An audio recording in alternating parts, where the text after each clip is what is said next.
Hello guys, ಇವತ್ತು ನಾವು 2 digit 2 ಅಂಕಿಗಳ ಗುಣಾಕಾರದ ಬಗ್ಗೆ ನೋಡೋಣ. ಯಾವ ರೀತಿ ಈಸಿಯಾಗಿ ಮಲ್ಟಿಪ್ಲೈ ಮಾಡೋದು ಅನ್ನೋದನ್ನ ಹೇಳ್ಕೊಡ್ತೀನಿ ನೋಡಿ. 26, 24 ಮೊದಲನೇ ಅಂಕಿ ಸೇಮ್ ಇದ್ದು ಎರಡನೇ ಅಂಕಿಯ ಸಮ್ಮು 10 ಇದ್ರೆ ಯಾವ ತರ ಮಾಡೋದು ಅಂತ. Next 6 into 4 24. Next 2 into 2 4. 4 plus 2 6.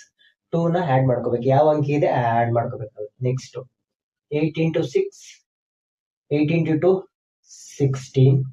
Next 5 into 5 25. 20 plus 5 30. Same ಅದೇ ರೀತಿ 5 into 5 25. 7 into 7 49. 49 plus 7 56.